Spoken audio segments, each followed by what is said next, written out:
Question number 15 ನೋಡೋಣ ಮಕ್ಕಳೇ. ಹಣದ ಚಲಾವಣೆಯ ವೇಗ ಎಂದರೇನು ಅಂತ ಪ್ರಶ್ನೆಯನ್ನು ಕೇಳಲಾಗಿದೆ. ಹಣದ ಚಲಾವಣೆ ವೇಗ ಅಂದರೆ ನಿರ್ದಿಷ್ಟ ಸಮಯದಲ್ಲಿ ಹಣದ ಒಂದು ಘಟಕವು ಎಷ್ಟು ಬಾರಿ ಕೈಗಳನ್ನು ಬದಲಾಯಿಸುತ್ತದೆ ಎನ್ನುವುದು ಹಣ ಚಲಾವಣೆಯ ವೇಗ ಎಂದು ಕರೆಯುತ್ತಾರೆ. ಒಂದು ಪರ್ಟಿಕ್ಯುಲರ್ ಟೈಮಲ್ಲಿ ಹಣ ಒಂದು ಕೈಯಿಂದ ಇನ್ನೊಂದು ಕೈಗೆ ಎಷ್ಟು ಸಲ ಹೋಗುತ್ತೆ, ಅಂದರೆ ಬಿಸ್ನೆಸ್ ಎಷ್ಟು ಸಲ ನಡೆಯುತ್ತೆ, ಅದರ ಬಗ್ಗೆ ಇದು ಮಾಡೋದನ್ನೇ ನಾವು ಏನಂತ ಕರಿತೀವಿ, ಹಣದ ಚಲಾವಣೆ ಎಂದು ಕರೆಯುತ್ತೇವೆ ಅಂತ. ಕ್ವಶನ್ ನಂಬರ್ 16, ಸಾರ್ವಜನಿಕ ಉತ್ಪಾದನೆ ಅರ್ಥಗಳನ್ನು ತಿಳಿಸಿ ಅಂತ ಇದೆ. ಭಾಳ ಈಸಿ, ಏನೂ ಇಲ್ಲ. ಸರಕುಗಳು ನೇರವಾಗಿ ಸರ್ಕಾರದಿಂದ ಉತ್ಪಾದಿಸಲ್ಪಡುವುದನ್ನು ಸಾರ್ವಜನಿಕ ಉತ್ಪಾದನೆ ಎಂದು ಕರೆಯುತ್ತೇವೆ ಅಂತ ನೆನ್ಪಿಟ್ಕೊಳ್ಳಿ. ಆಯಿತಾ ಮಕ್ಕಳೇ? ಬನ್ನಿ ಈಗ ನಾವು ಮತ್ತೆ ಕೆಲವೊಂದು MCQsಗಳನ್ನು ನೋಡ್ತಾ ಹೋಗೋಣ. TFCU 200 ರೂಪಾಯಿಗಳು ಮತ್ತು TVCU 2025 ರೂಪಾಯಿಗಳಾಗಿದ್ದು ಒಟ್ಟು ವೆಚ್ಚವನ್ನು ಕಂಡುಹಿಡಿಯಿರಿ ಅಂತ ಇದೆ. ಒಟ್ಟು ವೆಚ್ಚ ಅಂದರೆ ಏನು ಸರ್? ಎರಡು ಟೋಟಲ್ ಮಾಡಿದರೆ ಮುಗೀತು, 425 ಅಂತ. 400 ನೋಡಿ, 400 ಎಷ್ಟಾಗತ್ತೆ ರೀ? 25 ಅನ್ನುವಂಥದ್ದು ರೈಟ್ ಆನ್ಸರ್ ಆಗಿರುತ್ತದೆ, ಹೌದಲ್ವಾ? ಹ್ಞೂನಪ್ಪ. ಮತ್ತು ನೋಡಿ ಇಲ್ಲಿ 225, ಇದು 200, ಎರಡೂ ಕೂಡ ಪ್ಲಸ್ ಮಾಡಿದರೆ ನೀವು ಏನಾಗುತ್ತೆ? 425 ಆಗುತ್ತೆ, ಹೌದಲ್ವಾ? ಮುಗೀತು. ಉದ್ಯಮ ಘಟಕದ ಲಾಭವನ್ನು ಹೀಗೆ ಸೂಚಿಸಲಾಗುತ್ತದೆ ಅಂತ ಇದೆ. ಎರಡನೆಯ ಪ್ರಶ್ನೆಗೆ ಸರಿಯಾದ ಉತ್ತರ ಪೈ ಅನ್ನುವಂಥದ್ದು ರೈಟ್ ಆನ್ಸರ್ ಆಗಿರುತ್ತದೆ ಇದೆ. ನೆಕ್ಸ್ಟ್ ಕ್ವಶನ್ ನಂಬರ್ 3, ಕೆಲಸ ಮಾಡುವ ಸಿದ್ಧವಿರುವ ಎಲ್ಲ ಕಾರ್ಮಿಕರು ಪೂರ್ಣ ಉದ್ಯೋಗವನ್ನು ಕಂಡುಕೊಳ್ಳುತ್ತಿದ್ದರು ಮತ್ತು ಎಲ್ಲ ಕಾರ್ಖಾನೆಗಳು ಮತ್ತು ಪೂರ್ಣ ಸಾಮರ್ಥ್ಯದಲ್ಲಿ ಕಾರ್ಯನಿರ್ವಹಿಸುತ್ತವೆ ಎಂಬುದು ಡ್ಯಾಶ್ ಅಂತ ಇದೆ. ಮೂರನೇ ಪ್ರಶ್ನೆಗೆ ಸರಿಯಾದ ಉತ್ತರ ಬಂದು ಸಾಂಪ್ರದಾಯಿಕ ಚಿಂತನೆಯಾಗಿದೆ ಅಂತ. ಸಾಂಪ್ರದಾಯಿಕ ಚಿಂತನೆಯಾಗಿದೆ ಅಂತ ಆಪ್ಷನ್ ಸಿ ಇದೆ ಅಲ್ವಾ, ಅದು ರೈಟ್ ಆನ್ಸರ್ ಆಗಿರುತ್ತದೆ. ಯೋಜಿತ ಸಮಗ್ರ ಬೇಡಿಕೆಯು ಯೋಜಿತ ಸಮಗ್ರ ಪೂರೈಕೆಗೆ ಸಮಾನವಾಗಿರುವ ಬಿಂದುವಿನಲ್ಲಿ 4ನೆಯ ಪ್ರಶ್ನೆಗೆ ಸರಿಯಾದ ಉತ್ತರ ಬಂದು ಆಯಿತಾ, ಸಮತೋಲನವಿರುತ್ತದೆ ಅಂತ. 4ನೇ ಪ್ರಶ್ನೆಗೆ ಸಮತೋಲನವಿರುತ್ತದೆ ಯಾವುದು? ರಾಷ್ಟ್ರೀಯ ಕರೆನ್ಸಿಗಳು ಮಾರಾಟವಾಗುವ ಮಾರುಕಟ್ಟೆಯನ್ನು ಹೀಗೆ ಕರೆಯುತ್ತಾರೆ ಅಂತ ಇದೆ. 5ನೇ ಪ್ರಶ್ನೆಗೆ ಸರಿಯಾದ ಉತ್ತರ ಬಂದು ವಿದೇಶಿ ವಿನಿಮಯ ಮಾರುಕಟ್ಟೆ ಎಂದು ಕರೆಯುತ್ತೇವೆ. ವಿದೇಶಿ ವಿನಿಮಯ ಮಾರುಕಟ್ಟೆ ಎಂದು ಕರೆಯುತ್ತೇವೆ. ಹಾಗಿದ್ದರೆ ಈ ಪ್ರಶ್ನೆಗಳ ಬಗ್ಗೆ ನಾನು ಹೇಳಲಿಲ್ಲ ನಿಮಗೆ, ಈಗ ಹೇಳ್ತಾ ಹೋಗ್ತೀನಿ, ಕೇಳಿ. ಈಗ ಈ ಕ್ವಶನ್ ನಂಬರ್ 1 ಇದೆ ಅಲ್ವಾ, ಇದು ಏನಂತೀರ ತಗೊಳ್ಳಿ, ಈ ಸಲ ಮಾಡಲ್ ಕ್ವಶನ್ ಪೇಪರಲ್ಲಿ ಬಂದಿರುವಂಥದ್ದು. ಈ ಕ್ವಶನ್ ನಂಬರ್ 2 ಇದೆ ಅಲ್ವಾ, 2019ರಿಂದ ಕಂಟಿನ್ಯೂ ಇಲ್ಲಿವರೆಗೂ ಕೇಳುತ್ತಿರುವ ಒಂದು ಪ್ರಶ್ನೆ ಯಾವುದು? Question number 2. ಈ ಕ್ವಶನ್ ನಂಬರ್ 3 ಕೂಡ ಅಷ್ಟೇ, 2024, 23, 24, 25 3 ವರ್ಷಗಳಿಂದ ಸತತವಾಗಿ ಕೇಳುತ್ತಿರುವ ಪ್ರಶ್ನೆ. ಕ್ವಶನ್ ನಂಬರ್ 4 ಸರ್ 3 ವರ್ಷದಿಂದ ಕೇಳ್ತಾ ಇರುವಂಥದ್ದು. ಇದು ಕ್ವಶನ್ ನಂಬರ್ 5 ಹೊಸದಾಗಿ ನಮ್ಮ ಕ್ವಶನ್ ಬ್ಯಾಂಕಲ್ಲಿ ಆ್ಯಡ್ ಆಗಿರುವಂತಹ ಪ್ರಶ್ನೆ. ಈಗ ನಾವು ಖಾಲಿ ಬಿಟ್ಟ ಸ್ಥಳವನ್ನು ಆವರಣದಲ್ಲಿ ಕೊಟ್ಟಿದ್ದಾರೆ, ಅದನ್ನು ನೋಡೋಣ. ಸರಕೊಂದರ ಬೇಡಿಕೆಯು ಅದರ ಬೆಲೆಯೊಂದಿಗೆ ಡ್ಯಾಶ್ ದಿಕ್ಕಿನಲ್ಲಿ ಚಲಿಸುತ್ತದೆ ಅಂತ ಇದೆ. ಇದಕ್ಕೆ ಸರಿಯಾದ ಉತ್ತರ ಎಲ್ಲರಿಗೂ ಕೂಡ ಗೊತ್ತು ಸರ್, ವಿರುದ್ಧ ದಿಕ್ಕಿನಲ್ಲಿ ಚಲಿಸುತ್ತದೆ ಅನ್ನುವಂಥದ್ದು ರೈಟ್ ಆನ್ಸರ್ ಆಗಿರುತ್ತದೆ. ಡ್ಯಾಶ್ ತೆರಿಗೆ ಸರ್ಕಾರವು ಉತ್ಪನ್ನದ ಪ್ರತಿ ಘಟಕವು ಮಾರಾಟದ ಮೇಲೆ ವಿಧಿಸುವ ತೆರಿಗೆಯಾಗಿದೆ ಅಂತ ಇದೆ. ಎಲ್ಲರಿಗೂ ಕೂಡ ಗೊತ್ತು, ಘಟಕ ಅಂದಮೇಲೆ ಘಟಕ ತೆರಿಗೆ ಅನ್ನುವಂಥದ್ದೇ ಸರಿಯಾದ ಉತ್ತರ ಇದಕ್ಕಾಗಿರುತ್ತೆ. ಹಣವನ್ನು ಇಟ್ಟುಕೊಳ್ಳುವ ಮುಖ್ಯ ಉದ್ದೇಶವೆಂದರೆ ಡ್ಯಾಶ್ ಅನ್ನು ನಿಭಾಯಿಸುವುದು ಅಂತ. ಅದು ವ್ಯವಹಾರಗಳನ್ನು ನಿಭಾಯಿಸುವುದು ಅನ್ನುವಂಥದ್ದು ಸರಿಯಾದ ಉತ್ತರ ಇದಕ್ಕಾಗಿರುತ್ತೆ. ಗುಣಕದ ಗಾತ್ರವು ಡ್ಯಾಶ್ನ ಮೌಲ್ಯವನ್ನು ಅವಲಂಬಿಸಿದೆ ಅಂತ ಇದೆ. ಈಗ ಅದಕ್ಕೆ ಸರಿಯಾದ ಉತ್ತರ ಏನಿದ್ದೀರಾ ತಗೊಳ್ಳು, ಡ್ಯಾಶ್ನ ಹೂಡಿಕೆ ಇದೆ, ಹಣಕಾಸು ಇದೆ, ಏನು ಬರುತ್ತೋ ಆನ್ಸರ್ ಇದಕ್ಕೆ ಗುಣಕದ ಗಾತ್ರವು ಡ್ಯಾಶ್ನ ಮೌಲ್ಯವನ್ನು ಅವಲಂಬಿಸಿದೆ.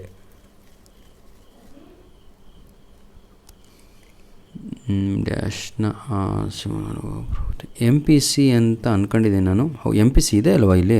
ಅಯ್ಯೋ ದೇವ್ರೆ ನೋಡಿ, ಹಿಂಗಾಗತ್ತೆ. MPC ಒಳಗಡೆನೇ ಮುಚ್ಚೋಗ್ಬಿಟ್ಟಿದೆ. MPC ಬರಪ್ಪ, ಅದಕ್ಕೆ ನೋಡ್ತಾ ಇದ್ದೀನಿ. ಇದಕ್ಕೆ ಆನ್ಸರು ಕ್ವಶನ್ ನಂಬರ್ 10, ಭಾರತದಲ್ಲಿ ಡ್ಯಾಶ್ ವರ್ಷವು ಏಪ್ರಿಲ್ 1ರಿಂದ ಮಾರ್ಚ್ 1ರವರೆಗೆ ಬಹಳ ಇದಾಗಿರುತ್ತದೆ, ಅಂದರೆ ಅದನ್ನು ನಾವು ಹಣಕಾಸು ಅಂತ ಕರಿತೇವೆ. ಅದೇ ಸರಿಯಾದ ಉತ್ತರ, ಹಣಕಾಸು ಅನ್ನುವಂಥದ್ದು ಇದಕ್ಕೆ ಆನ್ಸರ್. ಇದ್ರ ಬಗ್ಗೆ ಸ್ವಲ್ಪ ಹೇಳ್ತೀನಿ ಕೇಳಿ. ಈಗ ಕ್ವಶನ್ ನಂಬರ್ 6, 7, 8, 9, 10. ಕ್ವಶನ್ ನಂಬರು 6 ಇದೆ ಅಲ್ವಾ, ಅದು 2 ವರ್ಷಗಳಿಂದ ಕೇಳ್ತಾ ಇರುವ ಪ್ರಶ್ನೆ. ಕ್ವಶನ್ ನಂಬರ್ 7 ಕೂಡ ಅಷ್ಟೇ 2 ವರ್ಷಗಳಿಂದ. ಕ್ವಶನ್ ನಂಬರ್ 8 ಆಯಿತಾ, ಲಾಸ್ಟ್ ಇಯರಿಂದ ಕೇಳ್ತಾ ಇರುವಂಥ ಪ್ರಶ್ನೆ. ಕ್ವಶನ್ ನಂಬರ್ 9 ಇದು 5 ವರ್ಷಗಳಿಂದ 6 ವರ್ಷಗಳಿಂದ ಕೇಳ್ತಿರುವ ಪ್ರಶ್ನೆ. 2023ರಿಂದ ಕಂಟಿನ್ಯೂಸ್ ಆಗಿ ಕ್ವಶನ್ ನಂಬರ್ 9 ಇದೆ ಅಲ್ವಾ, ಅದನ್ನು ಕೇಳ್ತಾ ಇದ್ದಾರೆ. ಆಯಿತಾ. ಕ್ವಶನ್ ನಂಬರ್ 10 ಈ ವರ್ಷ ನಿಮ್ಮ ಮಾಡಲ್ ಕ್ವಶನ್ ಪೇಪರಲ್ಲಿ ಬಂದಿರುವಂಥದ್ದು ಹಾಗೂ ನಿಮ್ಮ ಕ್ವಶನ್ ಬ್ಯಾಂಕಲ್ಲಿ ಸೇರ್ಪಡೆಯಾಗಿರುವಂಥದ್ದು. ಹೊಂದಿಸಿ ಬರೆಯಿರಿಯನ್ನು ನೋಡ್ತಾ ಹೋಗೋಣ.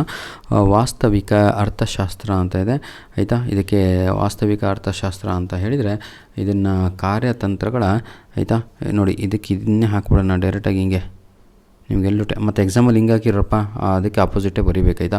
ಸರಿಸಮಾನ ಬೇಡಿಕೆ ಸ್ಥಿತಿ ಸ್ಥಾಪಕತ್ವ ಅಂತ ಇದೆ. ಇದಕ್ಕೆ ಸರಿಯಾದ ಉತ್ತರ ಬಂದು ಎಲ್ಲಿದೆ ಸರ್, ಇದಿದೆ ಅಲ್ವಾ ಫಾರ್ಮುಲಾ ರೀತಿ, ಅದು ಇದಾಗಿರುತ್ತೆ ಆಯಿತಾ. ನೆಕ್ಸ್ಟು ಅಸಾಮಾನ್ಯ ಲಾಭದ ಸಾಧ್ಯತೆ ಅಂತ ಇದೆ. ಅಸಾಮಾನ್ಯ ಲಾಭದ ಸಾಧ್ಯತೆ ಅಂತ ಹೇಳಿದರೆ ಹೊಸ ಉದ್ದಿಮೆಯ ಅಂತ ಇಲ್ಲಿ ಕೊಟ್ಬಿಟ್ಟಿದ್ದಾರಲ್ವ, ಇದಾಗಿರುತ್ತೆ ಆಯಿತಾ ಎಲ್ಲರಿಗೂ. ನೆಕ್ಸ್ಟು ತಪಶೀಲು ಪಟ್ಟಿ ಅಂತ ಇದೆ. ತಪಶೀಲು ಪಟ್ಟಿ ಅಂತೂ ಬಿಡಿ, ಇದ್ರ ಬಗ್ಗೆ ಮಾತಾಡೋಂಗಿಲ್ಲ, ಅಷ್ಟೇ ಸಲ ಕೇಳಿಬಿಟ್ಟಿದ್ದಾರೆ, ಇದನ್ನು ನೆನ್ಪಿಟ್ಕೊಳ್ಳಿ. ನೆಕ್ಸ್ಟ್ SLR ಅಂತ ಇದೆ. SLR ಅಂದರೆ ದಟ್ ಈಸ್ ಶಾಸನ, ಇದು ಆನ್ಸರ್ ಅದಕ್ಕೆ ಎರಡನೇದಿದೆಯಲ್ವ, ಶಾಸನಬದ್ಧ ದಿವ್ಯ ಅನುಪಾತ. ಹಾಗಿದ್ದರೆ ಇದರ important MCQ match of following ಯಾವುದು ಅಂತ ಈಗ ತಿಳ್ಕೊಳ್ಳೋಣ ಬನ್ನಿ. ಇದನ್ನು ವಾಸ್ತವಿಕ ಅರ್ಥಶಾಸ್ತ್ರ ಅಂತ ಇದೆಯಲ್ವ, ಇದು 2018-19 ಇದು 3ನೇ ಸಲ ಕೇಳುತ್ತಿರುವಂಥದ್ದು ಆಯಿತಾ. ನೆಕ್ಸ್ಟು ಸೆಕೆಂಡ್ ಕ್ವಶನ್ ಇದೆಯಲ್ವ, ಇದಂತೂ ಬಿಡಿ ಪದೇ 6 ಸಲ ಕೇಳಿದ್ದಾರೆ. ಕ್ವಶನ್ ನಂಬರು ಇದು 10 ಸಲ ಕೇಳಿದ್ದಾರೆ ನೋಡ್ರಪ್ಪ. ಅಸಾಮಾನ್ಯ ಲಾಭದ ಸಾಧ್ಯತೆ ಅಂತ ಇದೆಯಲ್ವ ಆಯಿತಾ, ಅಷ್ಟು ಇಂಪಾರ್ಟೆಂಟ್ ಆಗಿರುವಂಥದ್ದು. ತಪಶೀಲು ಪಟ್ಟಿ ಕೂಡ ಅಷ್ಟೇ ಒಂದು 3 ವರ್ಷಗಳಿಂದ ಕೇಳ್ತಾ ಇದ್ದಾರೆ. ಹಾಗಿದ್ದರೆ ನಾವೀಗ ನೆಕ್ಸ್ಟ್ ಪ್ರಶ್ನೆಗಳನ್ನು ನೋಡೋಣ. ಈ ಕೆಳಗೆ ಒಂದು ವಾಕ್ಯದಲ್ಲಿ ಬರೆಯಿರಿ ಅಂತ ಇದೆ. ಭಾಳ ಈಸಿ ರೀ, ಏನೂ ಇಲ್ಲ. ಏನು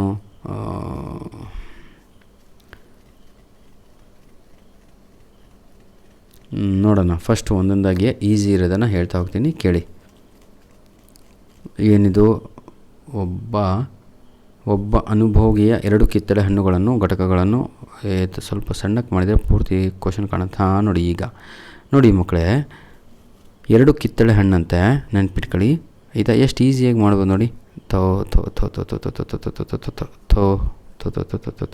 ಎಸ್, 2 ಕಿತ್ತಳೆ ಹಣ್ಣು 22 ಘಟಕಗಳಷ್ಟು, ಇನ್ನೊಂದೇನು 3 ಕಿತ್ತಳೆ ಹಣ್ಣು ಅದರದ್ದು ಎಷ್ಟಪ್ಪ 25 ಘಟಕಗಳಷ್ಟು ಅಂತ.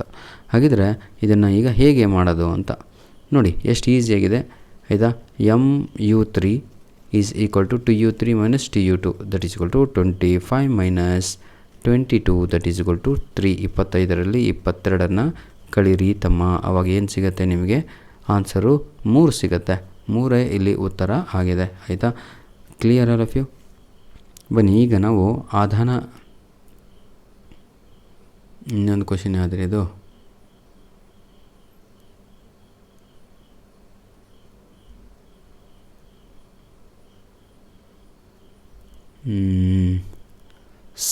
ಸೀಮಾಂತ ಆದಾಯವನ್ನು ವ್ಯಾಖ್ಯಾನಿಸಿ ಅಂತ ಇದೆ. ಇದು ಕೂಡ ಈಸಿ ಕಣ್ರಪ್ಪ. ಇದು ಒಂದು 10 ಸಲ ಕೇಳಿದ್ದಾರೆ ಎಕ್ಸಾಮಲ್ಲಿ. 2018ರಿಂದ ಕಂಟಿನ್ಯೂಸ್ ಆಗಿ ಕೇಳ್ತಿರುವಂತಹ ಒಂದು ಪ್ರಶ್ನೆ ಆಗಿದೆ. ನನ್ನ ಈ ವಿಡಿಯೋದ ಉದ್ದೇಶ ಏನು ಗೊತ್ತಾ ಮಕ್ಕಳೇ, ನಿಮಗೆ ಎಲ್ಲ ಇಂಪಾರ್ಟೆಂಟ್ ಇದರಲ್ಲೇ ಕೊಟ್ಟುಬಿಡೋಣ ಅಂತ. ಸೀಮಾಂತ ಆದಾಯವನ್ನು ವ್ಯಾಖ್ಯಾನಿಸಿ ಅಂತ ಇದೆ.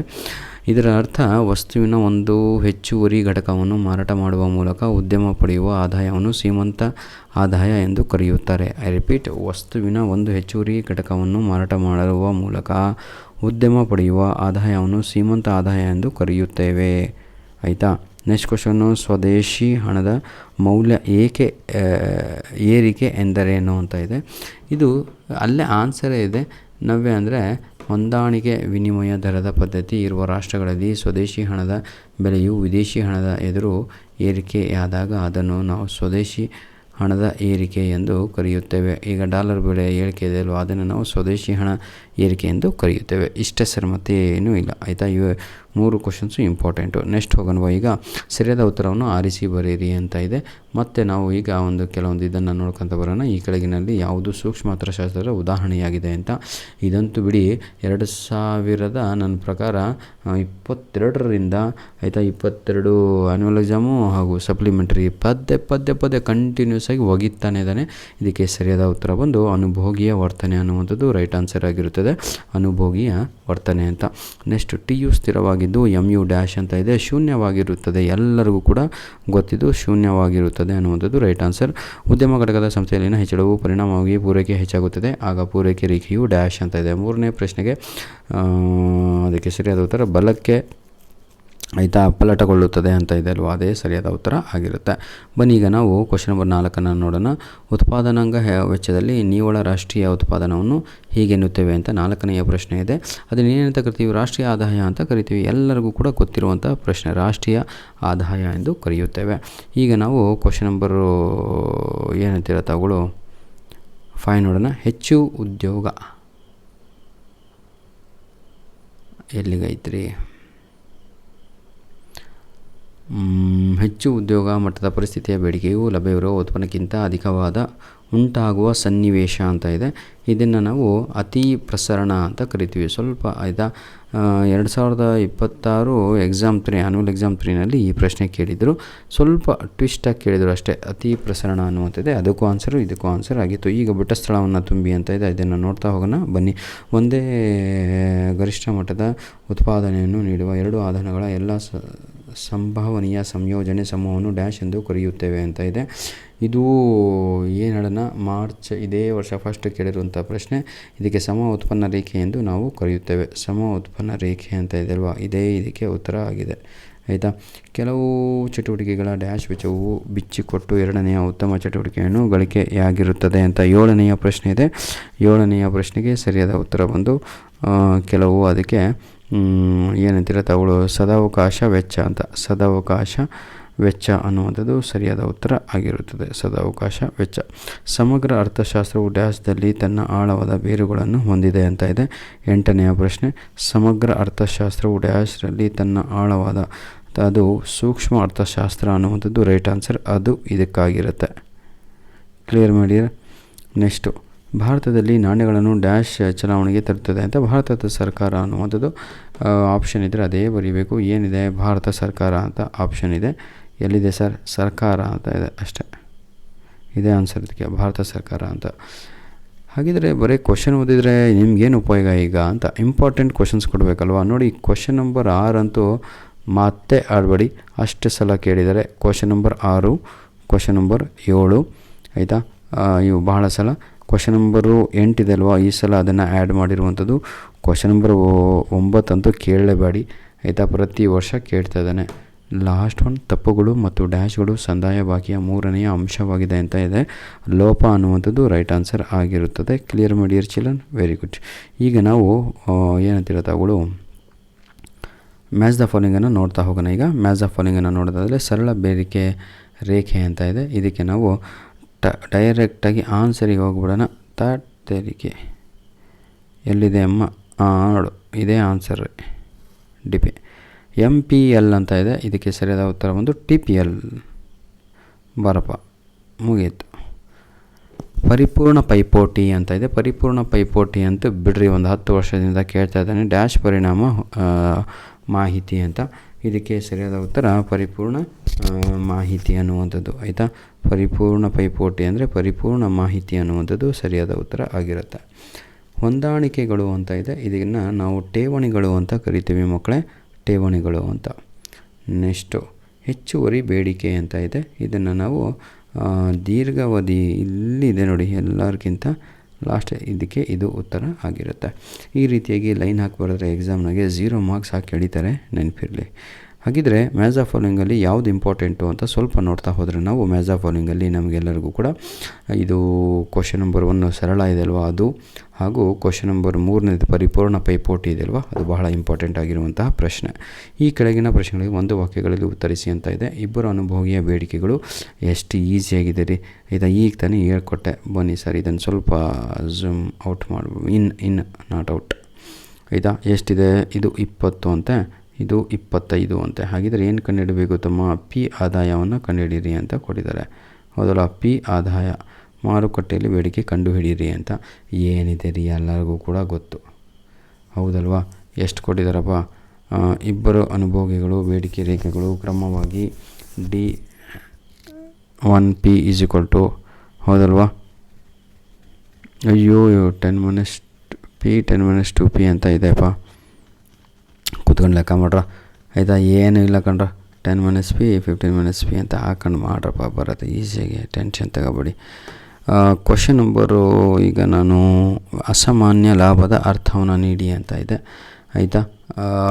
ಇದನ್ನು ನಾವು ಉದ್ಯಮ ಘಟಕ ಒಂದು ಸಾಮಾನ್ಯ ಲಾಭಕ್ಕಿಂತ ಹೆಚ್ಚಿನ ಲಾಭವನ್ನು ಗಳಿಸುತ್ತಿದ್ದರೆ ಅಂತಹ ಲಾಭವನ್ನು ಉದ್ಯಮ ಘಟಕ ಅಸಾಮಾನ್ಯ ಲಾಭ ಎಂದು ನಾವು ಕರೆಯುತ್ತೇವೆ. ಐ ರಿಪೀಟ್, ಉದ್ಯಮ ಘಟಕ ಒಂದು ಸಾಮಾನ್ಯ ಲಾಭಕ್ಕಿಂತ ಅಂದರೆ ಕಾಮನ್ ಆಗಿ ಬರೆಯುವಂತಹ ಲಾಭಕ್ಕಿಂತ ಪ್ರಾಫಿಟ್ಗಿಂತ ಹೆಚ್ಚಿನ ಲಾಭವನ್ನು ಗಳಿಸುವಂತಹ ಲಾಭವನ್ನು ನಾವು ಉದ್ಯಮ ಘಟಕದ ಅಸಾಮಾನ್ಯ ಲಾಭ ಎಂದು ಕರೆಯುತ್ತೇವೆ. ತೆರಿಗೆಯೇತರ ಪಾವತಿಯ ಯಾವುದಾದ್ರೂ ಒಂದು ಉದಾಹರಣೆಯನ್ನು ನೀಡಿ ಅಂತ ಇದೆ. ತೆರಿಗೆಯೇತರ ಪಾವತಿ ಅಂತ ಹೇಳಿದರೆ ತಾವುಗಳು ಏನಾದರೂ ಬರೀಬೋದು, ದಂಡಗಳು ಅಂತ. ಸರಿಯಾದ ಉತ್ತರವನ್ನು ಆರಿಸಿ ಬರೆಯಿರಿ ನೋಡೋಣ ನಾವೀಗ. ಆಯಿತಾ, ಬನ್ನಿ.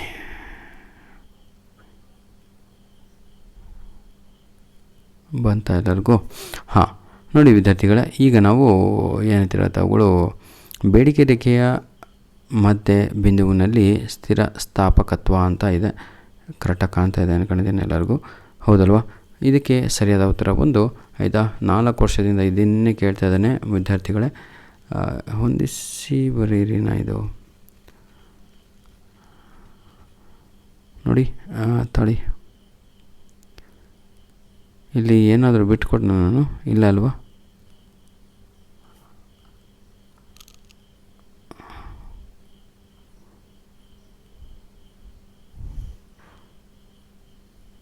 ಎಲ್ಲಿದೆಯಪ್ಪ? ಎಸ್, ಬೇಡಿಕೆ ರೇಖೆಯ ಮಧ್ಯ ಬಿಂದುವಿನಲ್ಲಿ ಸ್ಥಿರ ಸ್ಥಾಪಕತ್ವ ಅಂತ ಇದೆ ಅಲ್ವಾ? ಇದಕ್ಕೆ ಸರಿಯಾದ ಉತ್ತರ ಬಂದು ಪ್ರೀತಿಯ ವಿದ್ಯಾರ್ಥಿಗಳೇ 1ಕ್ಕೆ ಸಮನಾಗಿರುತ್ತದೆ ಅನ್ನುವಂಥದ್ದು ರೈಟ್ ಆನ್ಸರ್ ಆಗಿರುತ್ತದೆ. ನೆನಪಿರಲಿ, ಕಾಪ್ ಡಾಗ್ಲಸ್ ಉತ್ಪಾದನಾ ಬಿಂದಕ ಅಂತ ಇದೆ. Question number 19. ಆಯಿತಾ, ಅಂದರೆ MCQಸ್ನಲ್ಲಿ ಈಗ 19ನೇ ಪ್ರಶ್ನೆ ನಾನು ಮಾಡ್ತಾ ಇರೋದು. ಕಾಪ್ ಡಾಗ್ಲಸ್ ಉತ್ಪಾದನಾ ಬಿಂಬಕ ಅಂತ ಇದೆ. ಇದಕ್ಕೆ ಎಲ್ಲರಿಗೂ ಕೂಡ ಗೊತ್ತು. ತಾವೇ ನನಗೆ ಕಮೆಂಟ್ ಮುಖಾಂತರ ಸರಿಯಾದ ಉತ್ತರವನ್ನು ಕಳಿಸಿಯಪ್ಪ, ಖುಷಿಯಾಗುತ್ತೆ. 2ನೆಯ ಪ್ರಶ್ನೆಗೆ. ಆಯಿತಾ, ಪರಿಪೂರ್ಣ ಪೈಪೋಟಿ ಮಾರುಕಟ್ಟೆಯಲ್ಲಿ ಕವಿಗಳು ಮತ್ತು ಮಾರುವವರು ಯಾರು ಅಂತ ಕೇಳಲಾಗಿದೆ. ಈ ಕ್ವಶನ್ ಅಂತೂ 10 ವರ್ಷದಿಂದ ಪದೇ ಪದೇ ಕೇಳ್ತಾನೆ ಇದ್ದಾರೆ. ಬೆಲೆ ಪಡೆಯುವವರು ಅನ್ನುವಂಥದ್ದು ಸರಿಯಾದ ಉತ್ತರ ಆಗಿರುತ್ತದೆ. ಭಾರತದಲ್ಲಿ GDPಯನ್ನು ವರದಿ ಮಾಡುವ ಸಂಸ್ಥೆ ಯಾವುದು ಅಂತ ಇದೆ. CSO ಅನ್ನುವಂಥದ್ದು ರೈಟ್ ಆನ್ಸರ್ ಆಗಿರುತ್ತದೆ. ಕ್ವಶನ್ ನಂಬರ್ ಯಾವುದು? GDPಯನ್ನು ಭಾರತದಲ್ಲಿ ಯಾರು ಅಂತ ಕೇಳಿದರೆ ಅದು CS ಅಂತ. ಒಂದು ದೇಶೀಯ ಕರೆನ್ಸಿಯ ಬೆಲೆಯನ್ನು ವಿದೇಶಿ ಕರೆನ್ಸಿಯ ರೂಪದಲ್ಲಿ ವ್ಯಕ್ತಪಡಿಸುವುದು ಹೀಗೆಂದು ಕರೆಯುತ್ತಾರೆ ಅಂತ ಇದೆ. ಇದನ್ನು ನಾವು ವಿದೇಶಿ ವಿನಿಮಯ ದರ ಎಂದು ನಾವು ಕರೀತೇವೆ. ವಿದೇಶಿ ವಿನಿಮಯ ದರ ಅಂತ ಆಪ್ಷನ್ ಸಿ ಇದೆ ಅಲ್ವಾ, ಅದು ಸರಿಯಾದ ಉತ್ತರ. ಬೇರೆ ಎಕ್ಸಾಮ್ಗಳಲ್ಲಿ ಕೇಳಿರುವಂಥ ಕ್ವಶನ್ಸ್ಗಳು ಯಾವುದು ಅಂದರೆ ಕ್ವಶನ್ ನಂಬರ್ 2 and 3 ಭಾಳ ಸಲ ಕೇಳಿದ್ದಾರೆ, ನೆನಪಿರಲಿ ನೋಡಿ. Question number 2 and 3. ನೆಕ್ಸ್ಟು ವಿದ್ಯಾರ್ಥಿಗಳೇ, ಈಗ ನಾವು ಬಿಟ್ಟ ಸ್ಥಳವನ್ನು ಸ್ವಲ್ಪ ನೋಡ್ಕೊಂಡು ಹೋಗೋಣ. ಕೇಂದ್ರೀಯ ಯೋಜಿತ ಆರ್ಥಿಕತೆಯ ಎಲ್ಲ ಪ್ರಮುಖ ನಿರ್ಧಾರಗಳನ್ನು ಡ್ಯಾಶ್ ಅಂತ ಇದೆ.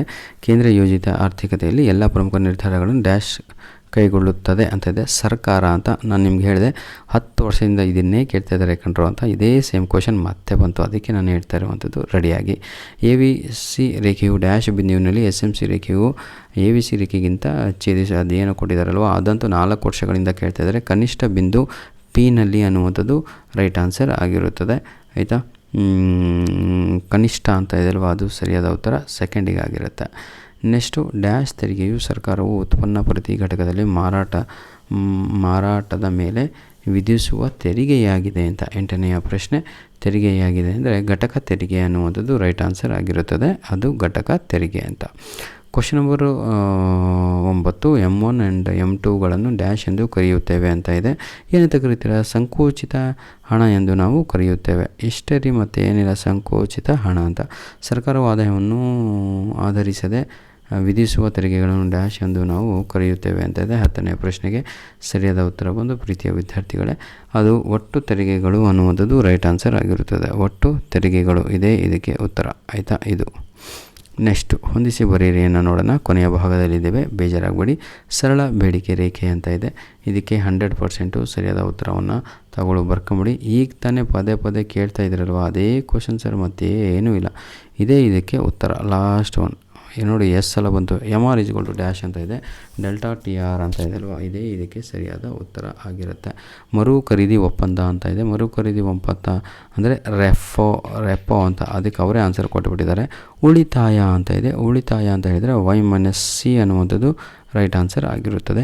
ಹೂಡಿಕೆ ಅಂತ ಇದೆ, ಇದನ್ನು ನಾವು ಬಂಡವಾಳ ಖಾತೆ ಅಂತ ಕರೀತೇವೆ. ಧನ್ಯವಾದಗಳು ವಿದ್ಯಾರ್ಥಿಗಳೇ. ಹಾಗಿದ್ದರೆ ಈ ಮ್ಯಾಚ್ ಆಫ್ ಫಾಲೋಯಿಂಗಲ್ಲಿ ಇಂಪಾರ್ಟೆಂಟ್ ಮ್ಯಾಚ್ ಆಫ್ ಫಾಲೋಯಿಂಗ್ಗಳು ಯಾವುದು ಅಂತ ಸ್ವಲ್ಪ ಟಿಕ್ ಹಾಕ್ಕೊಂಡು ಮುಂದೆ ಹೋಗೋಣ ನಾವು, ಆಯಿತಾ. ಇದರಲ್ಲಿ ನೋಡಿ ಎ ಬಿ ಯಾವುದಂತ ಹಾಕ್ಸ್ಲೋ, ಒಂದೇ ಒಂದು ಹಸದು ಇದರಲ್ಲಿ ಬಂದಿರೋದು ಹೂಡಿಕೆ ಅಂತ. ಹೂಡಿಕೆಗೆ ಬಂಡವಾಳ ಖಾತೆ ಅಂತ ಹೊಸ ಕ್ವಶನ್ ಬ್ಯಾಂಕ್ ಪ್ರಕಾರ ಈ ಒಂದು ಕ್ವಶನ್ ಆ್ಯಡ್ ಆಗಿದೆ. ಈ ಕೆಳಗಿನವುಗಳಲ್ಲಿ ಮುಗಿತು ಇಲ್ಲಿಗೆ.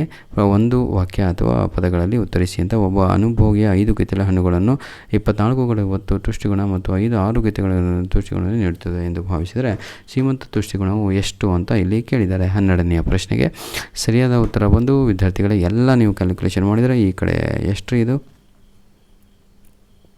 24 22 ಹೌದಲ್ವಾ, ಮಾಡ್ರ ಲೆಕ್ಕ ಕೂತ್ಕೊಂಡು.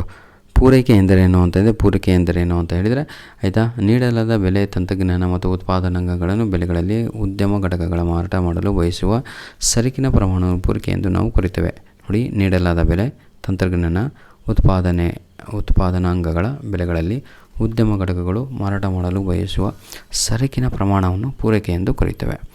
ನೆಕ್ಸ್ಟು ರಫ್ತುಗಳ ಅರ್ಥವನ್ನು ಬರೆಯಿರಿ ಅಂತ ಇದೆ. ಇದರ ಅರ್ಥ ಸ್ವದೇಶವು ಜಗತ್ತಿನ ಇತರ ರಾಷ್ಟ್ರಗಳಿಗೆ ಸರಕುಗಳನ್ನು ಮಾಡುವುದೇ, ಅದನ್ನು ನಾವು ರೆಫೋ ಅಂತ ಕರಿತೀವಿ. ಇದು ಭಾಳ ವರ್ಷಗಳಿಂದ ಕೇಳ್ತಾ ಇರುವಂಥದ್ದು. ಇದಕ್ಕಿಂತ ಎಲ್ಲ ಇಂಪಾರ್ಟೆಂಟ್ ಕ್ವಶನ್ ಅಂದರೆ CPI ಅಂತ, ಗ್ರಾಹಕರ ಬೆಲೆ ಸೂಚ್ಯಾಂಕ ಅಂತ, ಕನ್ಸ್ಯೂಮರ್ ಪ್ರೈಸ್ ಇಂಡೆಕ್ಸ್ ಅಂತ. ಅದು 100% ಎಕ್ಸಾಮಿಗೆ ಬರುತ್ತೆ ಅಂದ್ಕೊಂಡಿದ್ದೀನಿ ನಾನು ಕೂಡ, ಯಾಕಂದರೆ ಒಂದು 6 ವರ್ಷಗಳಿಂದ ಇದೇ ಕ್ವಶನ್ ಕೇಳ್ತಾ ಇದ್ದಾನೆ. ಕೊರತೆಯ ಬೇಡಿಕೆಯ ಅರ್ಥವನ್ನು ಬರೆಯಿರಿ ಅಂತ ಇದೆ. ಬೇಡಿಕೆಯ ಅರ್ಥವನ್ನು ಬರೆಯಿರಿ ಅಂದರೆ ಸಮತೋಲನ ಮಟ್ಟದ ಉತ್ಪನ್ನವು ಪೂರ್ಣ ಉದ್ಯೋಗ ಮಟ್ಟಕ್ಕಿಂತ ಕಡಿಮೆಯಾದರೆ ಬೇಡಿಕೆ ಕಡಿಮೆ ಇರುವ ಸನ್ನಿವೇಶವನ್ನು